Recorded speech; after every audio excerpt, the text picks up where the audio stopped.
Hey everyone, welcome back to another episode of With the Waves. I'm your host, Gianna Abdallah, and if it's your first time listening, hi, welcome. And if you're returning, genuinely thank you so much for choosing to listen again. Thank you so much. Now, I just want to introduce the podcast if you're new. With the Waves is a podcast about figuring out your 20s, kind of allowing life to just move the way it's supposed to go and not try to control it, because if you can't control it with your own two hands, let go and let God. And I've really been living by that right now. But anyways, this week's episode is about changing your brain and learning how to function with the idea of what's the best that can happen. So let's get right into the podcast. As you can see, the last time I posted was a while ago. Or maybe you didn't even notice. Because genuinely, at the end of the day, so many people are like wrapped up in their own things, and they genuinely don't have time to fully engage themselves in your life, that most of the time people don't notice, and you're just overly thinking about, oh, I should do this, I need to do this, oh, this isn't going right about my life, oh, people are noticing. No one's noticing as much as you're noticing yourself, which is so valid. You're your biggest competition and you're your biggest best friend, but at that same time, don't allow yourself to compare yourself to other people. So recently, as you can tell, I have not been posting. It's actually been 2 months, and I thought, you know what, it's time. But the reason I'm thinking that is because when it comes to With the Waves, sometimes the reason I speak on this podcast is because it also allows me to digest my thoughts and allows me to speak on what I'm thinking and how I'm thinking. So not only is it a project that I choose to edit and do, it also is a way for me to walk through my thoughts and also share with others to see if they're feeling the same exact way. And so obviously for a good amount of time, I was going good. I was, allowing myself to just enjoy life, because truly for that moment in time, for those 2 months that I haven't posted, I was so happy with the way my life was moving. And then out of nowhere, I just received news of some things that might not be working out. I feel like I'm back at square one again, the way I came here. And obviously I just need to remember life always works out the way it needs to, but it's freaking scary. And when things don't work out the way it does, it's like, how can you always hold on to that faith? It's so scary and so frustrating. And so obviously I will say this till the day I die, and my podcast is literally based off of this one freaking phrase: the way you perceive life is the way it perceives you. And obviously for those past 2 months, I was on a high, and then I received this information and I was like, okay, let's try, because I really just want to stay in Madrid. Might not be an option, and I have to go back to my country, which it has its pros and cons, but right now it's not my favorite, okay? Anyways, I wanted to get into something that I've been reading up on, which is neuroconditioning. At first, I, used to go through this podcast with just my opinions, and then I would be like, you know what, I think my opinion's correct. And then I thought to myself, I really need to read up more on what I'm thinking of and also how I'm thinking, because respectfully, as I grow older, I want to be more educated, because I hate when people speak to me and I'm, one, not informed, or two, I don't know the topic, so I feel stupid. It's not going to be easy reconditioning your brains into basically speaking nice to yourself. For example, if you obviously look in the mirror and you're just like, I'm so ugly, I'm so fat, I'm so this, it's obviously going to take a second for you to be like, I love myself again, I'm beautiful, I'm this, I'm that. And obviously a lot of neuroconditioning takes time, but another form of this is our brains are conditioned, and our brains are set up to a way, like growing up, for example, like growing up in America is way different than growing up in Europe. Way different. Obviously I didn't feel like that much culture shock coming here, but at the same time, big difference on how we grew up, especially as I'm teaching these kids and I'm having these conversations and I'm engaging in their culture and I'm informing them about my culture. It's like very, very different. And obviously growing up, you are growing up in the bubble that your family has formed for you, of the cultures and the customs and the way that you should be living life, when in reality it's not the way and the only way you should be living life. For example, I think a lot of us choose to think, what's the worst that can happen?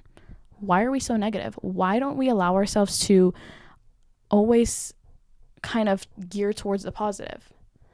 For me, at least, I think recently, I guess I could share this, I've been feeling big amounts of anxiety because of just how good my life has been, and I fear that it could be so good that when I go back to America, or my next form or the next thing I do is gonna just not be as good. And it's giving me anxiety because I'm like, why am I feeling this way? Because we're conditioned that like, just because life gets so good, it can't stay good, or this is so good, this is the best it's gonna get. My idea of neuroconditioning is, at least for me, the way I have been seeing it recently, is I need to be so delusional. And people think it's weird. It's like, oh, how long can I be delusional? How long can I have faith in myself? How long of this and that until it works out? You need to be so delusional that people think you're crazy. So delusional. You need to allow yourself to, and it's not only that you need faith in the universe, you need faith in yourself and a little bit of luck. Our brains as humans attach ourselves to fear and danger. It's easier. It's what we do. It's why there's hatred in the world. Obviously, neuroconditioning is not just like writing on your mirror and forming these affirmations, being like, I'm beautiful, I'm pretty, I'm this, I'm that, and complimenting yourself. It's allowing yourself to get out of your comfort zone. It's leaving your house. It's embarrassing yourself. And let me get into that because, for example, I think a lot of the times when I get overwhelmed with options and opportunities and what I should do with the rest of my life, I kind of trap myself mentally and physically. Like when I am like thinking negatively and I just can't have the best outlook on life, I literally lock myself in my room and I lock myself out like in my head mentally. Like a girl's already sad and she's putting on Petals in the Room, fucking what's her name? Oh my god, just all these sad singers, and I'm expecting to feel better. Why would you already have a dark room and make it darker with your blinds? Okay, like, and I think I'm speaking more to myself about this topic because genuinely you need to expand yourself to new opportunities. You need to allow yourself to feel certain things and feel new emotions, because the reason you have this anxiety is because you haven't given your nervous system another way of life, another way of viewing how good it can get, or how like different perspectives on how life's different perspective on how life different perspective on how life can go. And it's really scary because the only enemy you have and the only reason you're thinking this way, mainly for me, is because you have anxiety. It's the main reason for myself, I think, at least. You need to really like just switch up your routine and allow yourself to really go outside. And because when it comes to having like a same routine, I feel like causes your mind to feel like, okay, it's A plus B plus C, and then just keep doing that every day, nothing new and nothing changes, and then you're kind of just sitting there, and it's like, realistically, like how are you allowing yourself to think what's the best that can happen if you have the same routine all the time, if you still continue to do the things you do every day? And some people obviously like that. They love routine. They love just doing A, B, C, D, E, F, G. But at the same time, it's like, and obviously you're not, if you're listening to this, that means you want change. You want to figure out why you're thinking this way and all these things. When in reality, it's because sometimes being stuck in the same routine can cause you to get deeper in this hole and causing you to change. Especially, I feel like when you're at your saddest or at your most negative, leaving your house is the most important, instead of staying and feeling just like bad for yourself, which is the worst thing you can do, is genuinely sit there and make it even worse for yourself. And then obviously my second point for this neuroconditioning practice is to embarrass yourself. Now, many people think, what does that even mean? Because obviously you have different definitions of what embarrassment is and what society thinks it is. To me, I think embarrassment is a construct. Don't get mad at me. I genuinely think it's something society made up. Because realistically, like, if it's embarrassing, it's like something that you feel icky about. You're like, ooh, like, I can't believe I did that. And it's usually something you do that's silly, something that you do that's goofy. But you do it in front of people and people have a reaction, and that's what causes you to feel that embarrassment. When in reality, it's not something. Okay, to me, embarrassment is like, I don't know. I think like a lot of the times when we think of doing new things or doing something, especially in today's day and age with social media and putting yourself out there, people are like, oh, that's embarrassing. Like, I could never do that. It's cringe. It's embarrassing. Why? Why do you care about what other people think? Why do you care about how other people view you when in reality it's your life and you're living by other people? It's fucking weird. That's goofy. That's stupid. That's embarrassing. It's embarrassing to allow other people to live the life make you live the life that you want to live, when in reality it's your life and you should take control of it. For me, it's like we don't embarrass ourselves enough. People think of it as a negative thing because that's what society made us think. I think some things I think that were embarrassing, because now I don't believe embarrassment's a thing anymore. I think it's a stupid vocab word and it's not in my vocabulary anymore, except for this podcast episode. Anyways, I think embarrassment, when I felt it for this reason, was like when you were on a dance floor and you're dancing and like, I don't know, you wouldn't go in the middle of the dance circle because like, ew, that's embarrassing. Oh my God, do it. Imagine how like hype you felt, or like if your friends hyped you up, like you're missing out on that emotion that you could have felt because your anxiety is leading you the other way. But if you allowed your nervous system to feel this certain emotion, it probably would make you start doing it even more. Or for example, recording yourself in public, making TikTok videos. I'm still quote unquote embarrassed because I get nervous talking to myself on the camera, or I get nervous even doing this podcast episode or podcast in general. Sometimes I'm hosting myself and I'm like, oh my God, this is so embarrassing. Like I'm putting myself out there. I don't think it's embarrassing. I think it's vulnerable, and I think it's so cool to be vulnerable. I think it's so cool to show your emotions and allow yourself to talk with others, and maybe you're feeling the same way. I think it's the way that you perceive life, and that's the way that you're gonna feel it perceives you. Do you get where my drift is going? Do you get how I feel about all this stuff? It's super important to dive into it more, because you need to allow yourself to feel it genuinely in order to grow. I feel like a lot of people, especially in the artistic field, have to embarrass themselves in a certain way by putting themselves out in front of people to then gain a different perspective. And then at the end of the day, you're kind of like, wait, that wasn't so bad. I could do it again. I could do it always. And also, let's think about this. Once you start putting yourself out there, you gain attraction. Maybe some people find you cool. If you have some weird content, obviously that's weird. That's weird. It's not embarrassing. It's weird. Okay, there's a difference. Obviously, if you start putting your content out there, let's say, or you start putting your art out there, if you start putting your services out there and people attach onto it, do you see the people that have gained attraction, who have been sent to fucking Coachella, festivals, fucking F1, all these great, amazing things, and you're just too nervous to post a video? Who knows where life can take you, because you need to allow yourself to feel that embarrassment. Who knows? If only you allowed yourself to feel that fucking stupid, silly emotion, that stupid, silly construct that the society gave us. Do you think what I'm saying is easy? It's easier said than done, sure. But it's not hard. Once we let go of the barrier of like, I don't know. To me, it's just like it's that first step you need to take. And then it allows you to then start running. And then once you start running, you start leaping, and then you fucking are just doing it and you not even notice. It's like so stupid that we forget how easy life is, because like, for example, when we're younger, we are walking.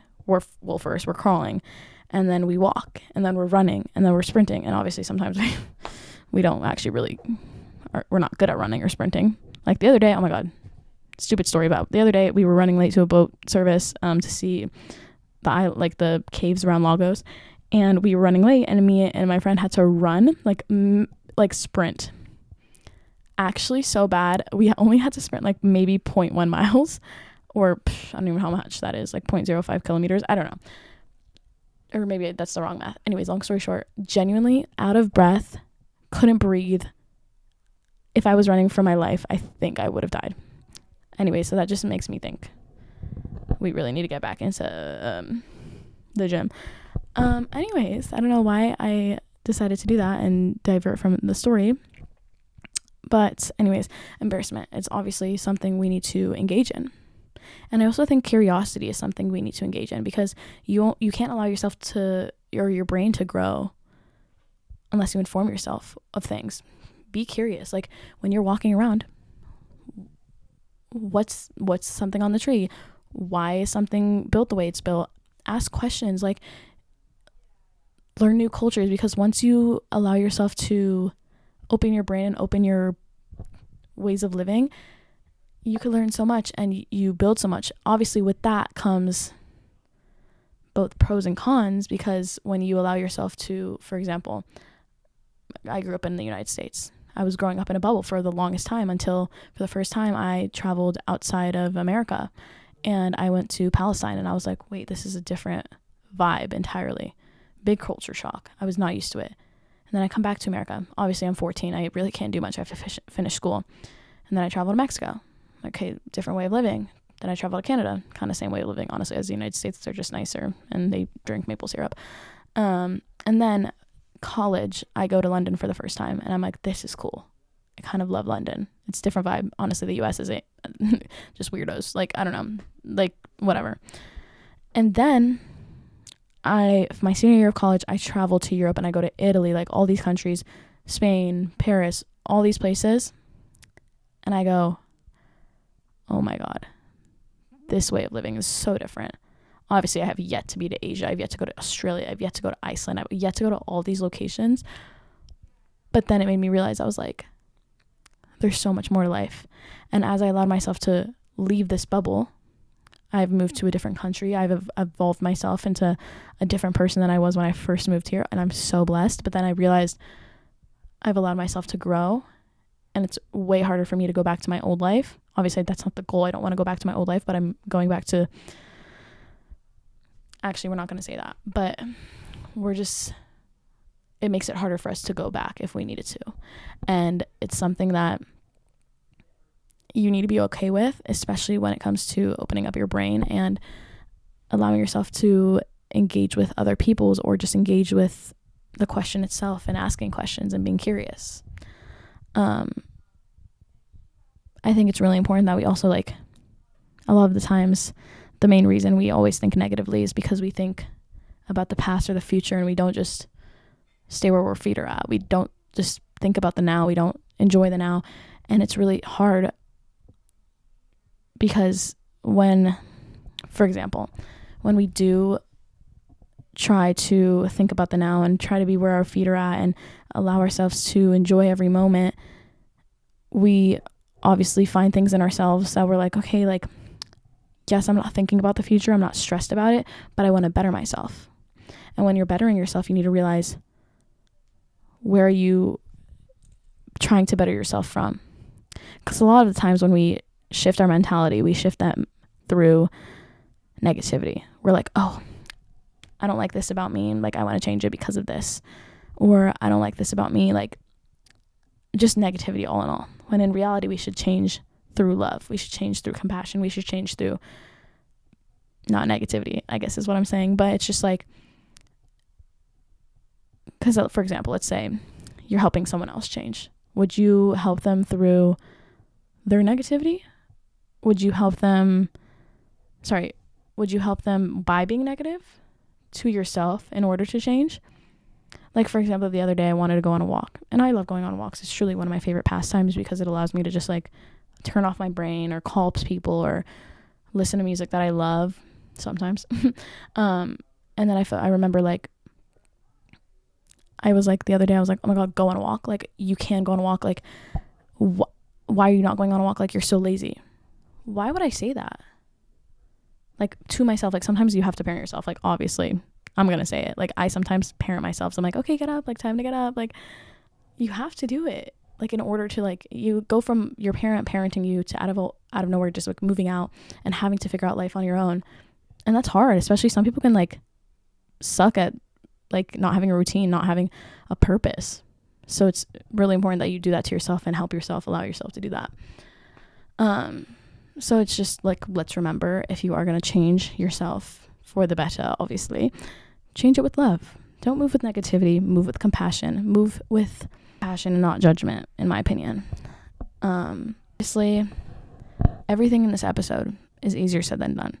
I'm not saying it was supposed to be like a 1, 2, 3 book step.